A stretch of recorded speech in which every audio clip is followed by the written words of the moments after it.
So, hi guys, good morning. So, ayan, si Dangsi naglilinis na naman guys.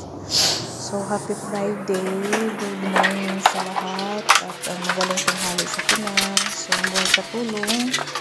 So, naglilinis tayo sa sala.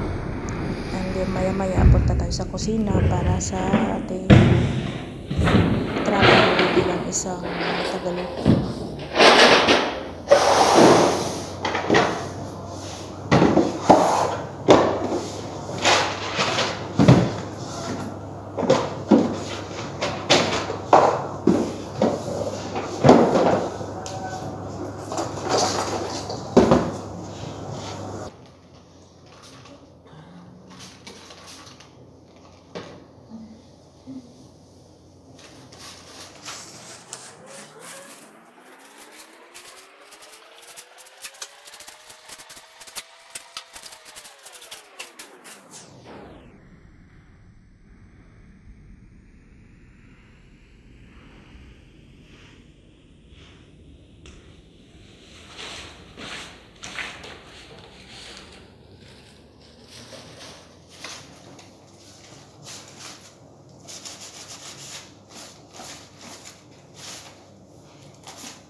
Ayan, good morning guys. So, hindi ko pa tinapos yung paglilinis doon. Mamaya ko natapusin kasi alas 12:30 na guys ng tanghali. Kailangan ko pang magluto.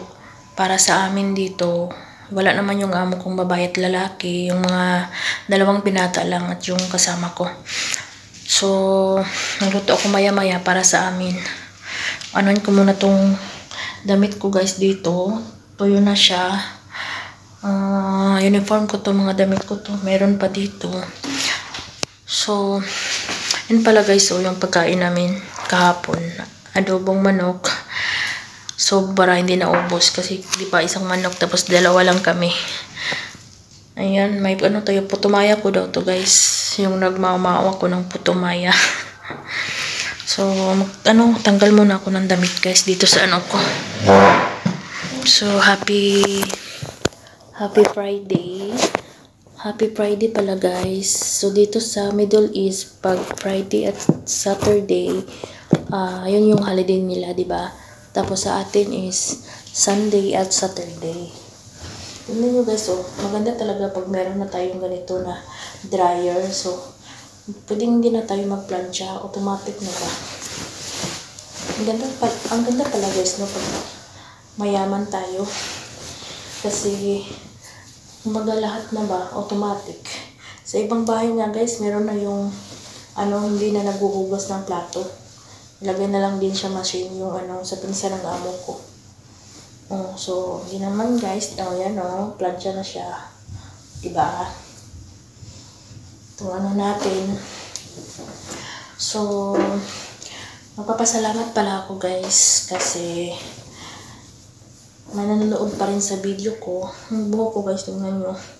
Kawawang-kawawa naman itong buhok ni Dangsmi. Kahit ang ganyan, patuloy akong nagbibideo sa buhay ko dito sa Kuwait. Meron pa rin nanonood pa konti-konti. Charot. Pang-remembrance ko sa buhay guys to. At least, pag tatanda na tayo, hindi na ako nagtatrabaho dito, ay meron akong mapapanood na, ganito pala ako, ganito pala ako dati, di ba? Yung naghihirap, nagsusumikap magtrabaho, para lang mayroong maisuporta sa anak, sa pamilya. Ang hirap pag guys, pag ganitong buhay na wala kang katuwang sa buhay, char. Gusto na siguro mag-asawa guys. Gusto na siguro akong mag-asawa ba, kasi yung meron naman akong jowa guys. So, ang jowa ko ay jowa char. Meron akong jowa Pilipino. Wala na yung dati kong ibang lahi na yung nakikita nyo na, panty ko, nakikita nyo kasama ko sa vlog ko dati, diba? Akala ko nga siya na yung ano ko, siya na yung forever ko, char. Kaya, ayan, nasama ko na, first time ever kong nasama sa vlog ko. Parang papuntang 3 taon din, guys. Kasama ko siya, diba? Yan, ganyan ang buhay, life is ganon. Na, hindi pala natin alam na meron pang, yung bang, plano ang, sa atin, na, ganyan lang yung linya natin sa buhay. Ayan, nagpapasalamat pa rin ako, patuloy pa rin ako sa buhay, kahit nasasaktan, char. Okay. Nagtadrama si Dangsmi, guys. Ang ganda ng uniform ko, bago. So, alam nyo guys, para bang ang bilis lang ng panahon, pauwi na ako. Matapos na pala yung kontrata ko ngayong yung June, guys. Tapos yung civil ID ko ngayong July 17. So, naghahanda na din ako, guys, kasi nga mag-asawa na.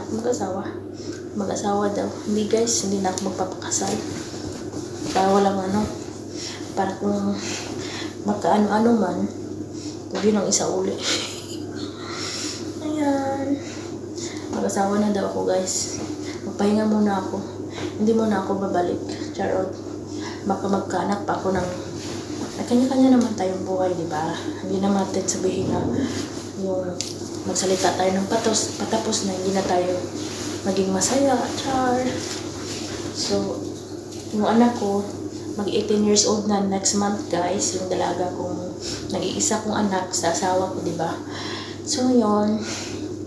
Yung jowa ko ngayon, syempre, maganda din yung magsama kayo na masaya kayo kasama yung pamilya mo. Char. Bitaw. Pag-ibigay ni Lord. Okay na, guys, hindi na ako mangarap na maging mayaman pa. Ito, masaya lang kayo. Makasama yung pamilya mo, di ba? Siguro, wala na akong pakialam sa mga tao, guys, kung ano yung sasabihin nila na ganun, ba't ba ako nanganak? Char. Hindi naman, yung ba? Yung, nag-asawa pa ako, may anak na ako. Kanya-kanya naman tayong buhay, di ba? Kanya-kanya naman tayong buhay na hindi naman ako nanghingi sa inyo ng ipapakain ko sa pamilya ko. Siyempre, bigyan naman ako ng kasiyahan sa buhay, guys. Pero, tatanda na ako, tapos ganito na lang ako lagi. Nagtatrabaho. Tapos, ganito, minsan napaiyak ka kasi lalo na pag meron kang bayarin, tapos wala kang pera sa sahod mo.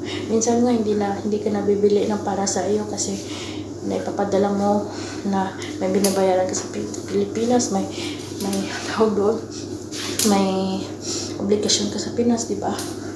Kaya parang minsan napaiyak ka, bakit ganito ba ang buhay ko, ganun. Guys, ito yan. Pero, kinakaya ko pa rin kasi, pangit din pag hindi mo kakayanin yung buhay na binigay ng Panginoon sa'yo, di ba? Kaya yan, proud pa rin ako sa sarili ko kahit hindi man ako perfecto na pagkababae. At least, char. Napaimot tuloy ako, guys. Kung buho ko, tingnan yung buho ko, guys, kulot na kulot. Ayan yun, guys, yan ang sikreto ko. Tapos na, guys, pasok na naman natin tong yung mga kulay. So, ayun nga, pasalamat pa rin ako sa inyo, ha. Salamat sa inyo, guys, sa patuloy na pag-suporta sa aking YouTube channel, Dangsmi Bo. So,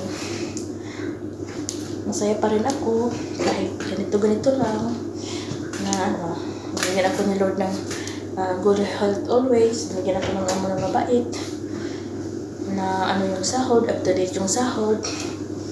Inshallah, makauwi din ako, guys, makabakasyon. At hindi naman ako nagsabi na hindi na ako mag-abroad. Hindi natin, tingnan lang natin kung ano yung takbo ng buhay natin sa Pinas, diba? Yung anak ko, mag-aaral na siya ng college.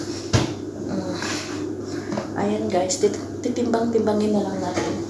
Kung masaya ka na, kontento ka na, okay na yun, diba? Sa Pinas naman tayo. Kasi yung mama ko talaga gusto niya, doon na lang ako mag-work sa Pinas. So, diba? Hindi na ako magbili pa ng kahit ano. At least, hindi naman ako sa nagmamayabang, guys.